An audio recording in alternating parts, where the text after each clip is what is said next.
Hai gengs, welcome back to R&R, our team YouTube channel.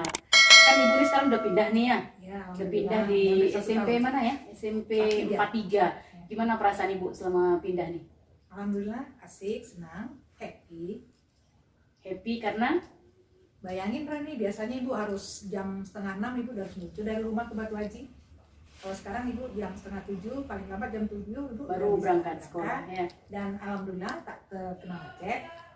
Nah tapi sebelum kita ngobrol lebih jauh nih untuk ke pekerjaan yang sekarang, kita flashback dulu ke zaman old lah istilahnya, mulai dari Ibu kok bisa sih nyasar ke Batam tanpa saudara, nggak ada saudara ya, apalagi dulu kalau dibilang kan Batam ini luar biasa ya, mohon maaf ya gengs ya, Batam tuh dulu terkenal yang apa namanya, pemikiran orang itu Batam tuh nggak baik, negatif. Nah itu kok bisa Ibu nyampein Batam? Ibu juga sebelumnya Ibu kan ini kan aslinya dari Pekanbaru nih, ya kan? Memang di Pekanbaru juga orang banyak bilang Batam itu beginilah begitulah, tapi Image-nya jelek ya. Awalnya Ibu terdampar di batas, sebenarnya dibilang terdampar nggak juga. Buktinya kan Ibu waktu ngisi formulir untuk calon mengikuti tes PNS itu kan ada pilihan, mau pilih sekolah di mana, alamatnya di mana, mau kota mana. Oh berarti dulu udah ada pilihan juga ya? Kalau Ya. sekarang kan langsung online memang ada pilihan kan? Kalau dulu Gitu. zaman Ibu dulu itu ada pilihannya. Jadi salah satu pilihannya Ibu lihat, kenapa Ibu pilih SMP 9? Di situ SMP yang paling terakhir, artinya yang terbaru itu hanya SMP 9. Oh berarti udah ada langsung pilihan SMP-nya mana gitu? Ibu masih ingat itu SMP 8 dan SMP 9. Ibu tidak tahu lokasinya SMP 9 di mana, SMP 8 di mana. Yang Ibu fokuskan itu adalah berarti kalau SMP 9 ini SMP terakhir, berarti SMP baru, pasti dia butuh banyak guru. Oh ternyata benar. Oh berarti sudah punya feeling ya pertamanya? Ternyata memang dibutuhkan satu paket kami di situ ditempatkan. Lebih kurang kalau nggak salah Ibu dulu 16 orang untuk kami satu lighting itu dikirim. Semua mata pelajaran. Dalam satu daerah itu? Tesnya Pekanbaru semua? Ya. Nah, awalnya juga Ibu dulu kalau dibilang, mungkin rata-rata lah semua orang yang jadi guru sekarang tuh jarang ada yang bilang kamu betul-betul dari pengen jadi guru awalnya. Sebenarnya Ibu sih nggak pengen sih jadi Berarti guru. background Ibu awalnya itu apa sebelum jadi guru? Tapi SPD ya? Bukan, Ibu kan dari D3. Oh dari D3 ya? Ya, jadi Ibu dulu ceritanya kan gini. Tadinya Ibu kan pengen kalau dibilang cita-cita ya, pengennya sih jadi dokter. Tapi ya balik lagi orang tua nggak mampu.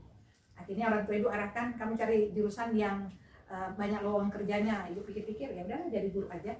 Mungkin udah jalannya ke situ, akhirnya Ibu pilih jadi guru. Tapi dulu guru D3 juga? D3, awalnya D3. Zaman Ibu itu D3 itu kan untuk SMA sebenarnya, tetapi waktu pas tes ternyata tak laku lagi, itu jatuhnya ke SMP. Akhirnya Ibu dapat SMP. Jadi singkat cerita, proses daftar ini segala macam. Kebetulan hari itu memang cepat juga sih prosesnya. Mulai dari daftar, dari itu cuma butuh waktu lebih kurang 1 bulan sampai dinyatakan lulus, kemudian ditempatkan. 2 hari setelah pengumuman lulus kami diwajibkan harus berangkat ke lokasi. Masih ingat Ibu itu dikasih sangu lah kalau bahasa orang sekarang ya, dikasih sangu 200.000. Oh berarti pemerintah yang ngasih sangu untuk datang ke lokasi? Ya, kami diberi 200.000. Saat itu masih ongkos pesawat, Ibu ingat 72.000. Ayolah kami pesawat ke Batam, dan itu pun masih bingung nanti tinggalnya di mana. Yang penting fokus dulu, Ibu sampai di Batam nanti dipikirkan. Nah kebetulan di dalam pesawat Ibu ketemu dengan teman yang ternyata sama-sama juga di SMP 9 busnya. Dari sanalah Ibu mulai sampai nyari kos dan segala macam. Berarti udah berapa lama nih Ibu di SMP 9 ini? Hitung lama, lumayan loh. Bayangin Ibu SK Ibu 94, Ibu datang ke Batam itu tanggal 7 Januari tahun 95. Kalau itu sampai 2000, kalau di SMP 9 Ibu sampai 2019 ya. Berarti lebih kurang 25 tahun. Untuk teman-teman ketahui ya, bahwa Bu Desni ini adalah orang yang pernah mengajar saya, dan sekarang takdir itu mempertemukan kami dalam satu frame pekerjaan, dan sekarang menjadi teman sekaligus ya ibarat kata panduan, bukan panduan, apa sih namanya, panutan buat saya. Panutan karena mulai dari caranya segala sesuatunya lah. Nah kita balik lagi nih Bu, Ibu berarti sudah 25 tahun mengajar di SMP 9. Pasti ada tuh dari mulai, Ibu berarti dari tahun berapa ya? Dari tahun Januari 95. 95, berarti dari mulai tahun 95 sampai kemarin 2009 pasti ada ketemu murid yang paling 2019 ya. Pasti ada ketemu murid yang aneh, yang kemudian nakalnya luar biasa, dan yang bagaimana cara Ibu tuh menanganinya itu, kok bisa semuanya pada nurut gitu. Sebenarnya terus terang kalau dari hati nurani Ibu katakan bahwa anak-anak itu tidak ada yang nakal banget, itu tidak ada. Itu hanya istilah-istilah aja sebenarnya. Tidak ada anak-anak yang nakal banget. Anak-anak itu semua bahasa kita sekarang itu mungkin bahasa anak-anak, tolong perhatiin saya dong gitu. Oh, Cooper ya, Ya, kurang perhatian. jadi mereka tuh butuh perhatian, butuh ini, apalagi kalau ngelihat itu tipikal anak-anak biasa suka membanding-bandingkan guru satu guru dengan ini dengan itu. Sebenarnya gurunya sama aja sih sebenarnya, tergantung gurunya masing-masing juga. Kalau ilmu pendekatan dibilang semua guru pasti punya ilmu psikologi masing-masing, dan kita sudah diajarkan bagaimana caranya mendekati anak, bagaimana cara membuka agar anak itu lebih terbuka, jujur dengan segala persoalannya, dengan segala masalahnya, sehingga kita bisa menemukan solusi. Sebenarnya dari anak untuk anak juga, bukan punya ilmu khusus sih sebenarnya. Cuma ya anak-anak kan nggak mungkin kita kasih tahu kalau itu ilmunya. Berarti anak-anak yang paling aneh yang pernah ibu tangani itu apa itu contohnya? Anak yang paling aneh itu salah satu yang ibu lihat itu hobinya itu ada beberapa guru yang mereka tuh senang cabut di jam guru itu ibu aneh gitu. Guru ini dia masuk, guru ini dia cabut.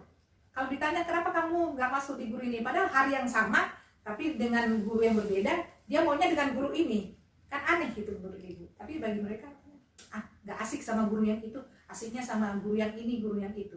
Balik lagi sebenarnya asik dan asik kan tergantung Cara ya.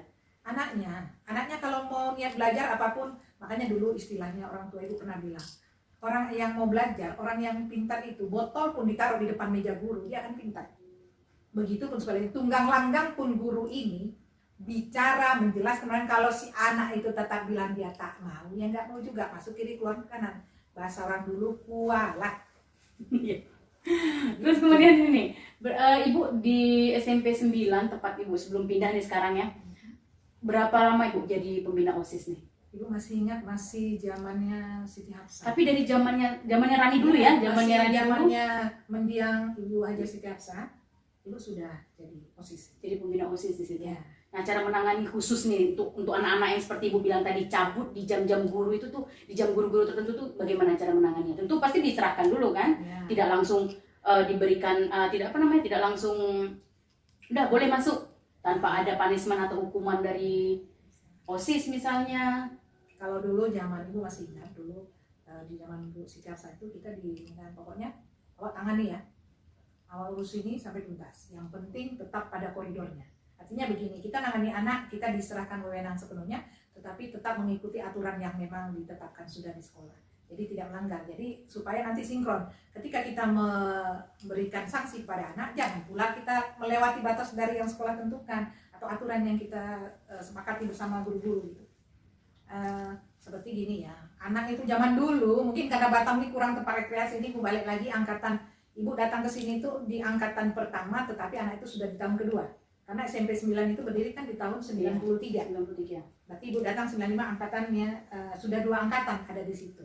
Masih ingat ibu itu ada kelasnya 4 kelas ya. 2 kelas yang 2 kelas. Jadi itu dulu karena mungkin di Batam kurang tempat hiburan atau bagaimana ibu nggak ngerti.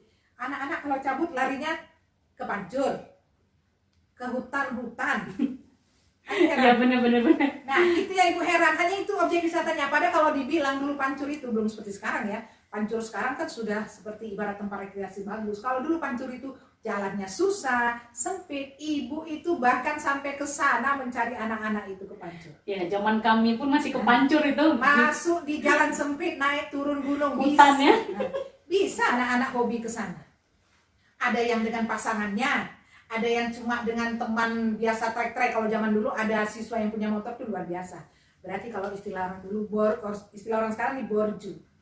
Ada ibu aja dulu guru-guru tak ada punya motor. Jadi kalau kami nak pergi kemana-mana pasti nak pinjam dulu motornya nak ya, nanti boleh. Beda loh ya, anak dulu dengan anak sekarang. Artinya bedanya begitu. Kalau anak dulu pakai aja bu. Anak sekarang bikin bu nggak ada bensinnya bu segala macam, luar biasa. Tapi nggak apa-apa, biasa. Anak-anak sekarang mungkin ya zaman sudah berbeda. Jadi pola pikirnya juga berbeda, cara berbeda. Mungkin di rumahku mungkin dijatah sama orang tuanya, nak kamu bensin kamu untuk 1 minggu ya.